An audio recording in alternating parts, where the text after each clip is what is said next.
নমস্কার বন্ধুরা, তোমাদের সবাইকে দরপতি দিয়ে বাংলা চ্যানেলে অনেক অনেক স্বাগত। তোমরা সবাই কেমন আছো? আশা করছি সবাই ভালো আছো এবং সুস্থ আছো। তো আজকে আমি একটি অন্য ভিডিও নিয়ে চলে এসেছি। তো আজকে আমি পায়ের গোড়ালি ফেটে গেলে কীভাবে তা পরিষ্কার করব, কীভাবে ভালো রাখা যায় সেটাই তোমাদের সাথে শেয়ার করব। তো আমি অনেক দিন ধরেই আলতা পরে যাচ্ছিলাম, তার জন্য আমার পায়ের গোড়ালির দিকটা অনেকটাই ফাটা ফাটা ভাব হয়ে যাচ্ছে। তাই ভাবলাম যদি এখনই ধ্যান না দিই তাহলে কিন্তু ধীরে ধীরে অনেকটাই বেড়ে যাবে ওরকমভাবে পা ফাটতে ফাটতে। তাই ভাবলাম আজকে যেহেতু আমি ভালোভাবে নিজের পা পরিষ্কার করব আর কিভাবে করব সব কিছু যখন করবো তাহলে তোমাদের সাথে ভিডিওটা শেয়ার করা যাক, তোমাদেরও কাজে লাগবে। আর আমি যেহেতু করব, আমার যে পা ফেটে যাচ্ছে সেটাও ভালো হয়ে যাবে। চলো তাহলে বেশি কথা না বাড়িয়ে ভিডিওটা শুরু করি। আর যদি ভিডিওটা তোমাদের ভালো লাগে তাহলে লাইক করো, কমেন্ট করো, শেয়ার করো, আর হ্যাঁ, সাবস্ক্রাইব কিন্তু অবশ্যই করো। চলো তাহলে ভিডিওটা শুরু করা যাক। কিন্তু তোমাদের আরেকটি জিনিস দেখিয়ে দিচ্ছি, দেখো ভিডিও আমাকে করতেই দিচ্ছে না। এইভাবে যদি কোলের মধ্যে বসে থাকে কীভাবে ভিডিও করবো বলো তো?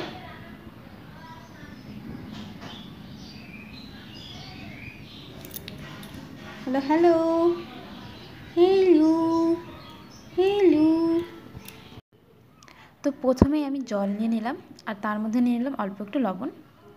আর বাড়িতে আমি যেই শ্যাম্পুটা ব্যবহার করি চুলের জন্য, ঠিক ওই শ্যাম্পুটাই ব্যবহার করব। যার কাছে যেটা রয়েছে সেটাই ব্যবহার করতে পারো। তো আমি কিন্তু 10 মিনিট ধরে আমার পায়ে এভাবে জলের মধ্যে ভিজিয়ে রাখবো। আমার পায়ে যেমন গোড়ালিটা একটু ফেটে ফেটে গিয়েছে, তার সাথে পায়ের কিন্তু অনেকটাই আলতা রয়েছে। আর তোমাদের পায়ে যদি আলতা না থাকে তাহলে কিন্তু 5 মিনিট ভিজিয়ে রাখলেও দেখবে একদম পরিষ্কার হয়ে গেছে পা। কিন্তু আমার পায়ে যেহেতু আলতা রয়েছে, তার জন্য আমি একটু বেশিক্ষণ ভিজিয়ে রাখবো।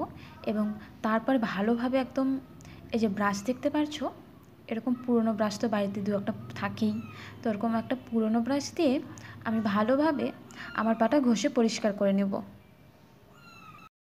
আর হ্যাঁ, তোমাদের সাথে একটি কথা, আমি একটি নতুন শর্ট ভিডিও চ্যানেল খুলেছি। তো তোমরা প্লিজ আমার ওই চ্যানেলটিকে সাবস্ক্রাইব করে দিও, যাতে নতুন নতুন ভিডিও তোমরা দেখতে পারো বা তোমাদের কাছে প্রথমে পৌঁছে যায়। আমি সেই চ্যানেলটির লিঙ্ক আমার এই ভিডিওর ডেসক্রিপশনে দিয়ে দেবো। তোমরা প্লিজ আমাকে সাবস্ক্রাইব করে দিও আমার ওই নতুন চ্যানেলটাতে।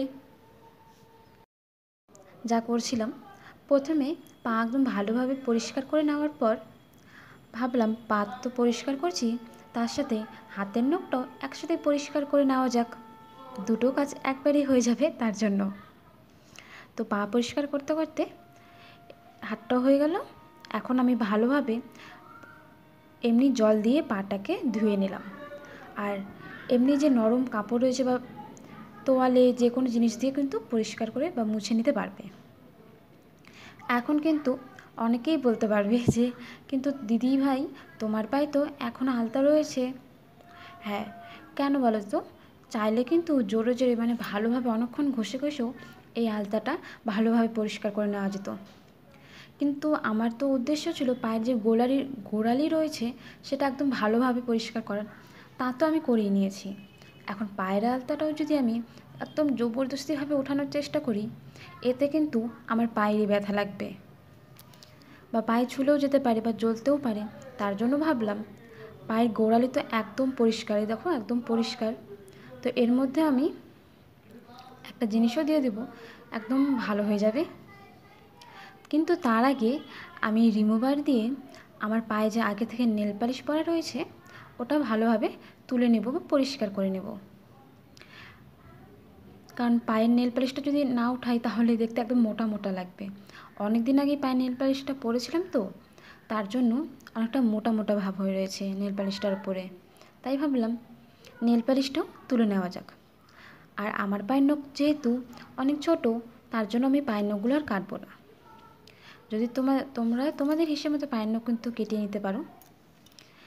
পায়ের নখ দুটাই ভালোভাবে পরিষ্কার করে নেওয়ার পর আমার যে হাতের নখ রয়েছে সেটাও কিন্তু আমি ভালোভাবে এই রিমুভার দিয়ে পরিষ্কার করে নেব। নেল পালিশ যেগুলো রয়েছে উঠিয়ে নেব।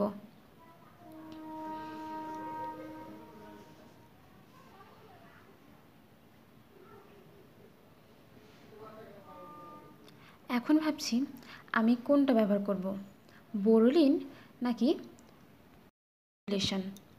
পরে ভাবলাম বোরোলিনটাই ব্যবহার করি, কারণ বোরোলিন তো সব দিক থেকেই খুবই ভালো। যেরকম ঠোঁট ফাটার কাজেও ব্যবহার হয়, হাত ফেটে গেলে বা কোথাও কেটে গেলে কিন্তু সবভাবে এটাকে ব্যবহার করা যায়। তাই ভাবলাম বোরোলিনটাই না হয় ব্যবহার করা যাক, কারণ হাত তো অনেকক্ষণ ধরে ঘষে ঘষে পরিষ্কার করে নিয়েছি, এখন নখগুলো অনেকটা খড়খড়া ভাব হয়ে যাবে। বোরোলিনটা দিলে একদম মসৃণ সুন্দর হবে আর অনেক ভালোও লাগবে পায়ে। তাই ভালোভাবে আমার পা ম্যাসাজ করে নেব।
হাত আর পা দুটোই কিন্তু আমি রিমুভার দিয়ে ভালোভাবে পরিষ্কার করে নেওয়ার পর নেল পালিশ পরে নিচ্ছি, তাহলে দেখতে অনেক সুন্দর লাগবে তার জন্য।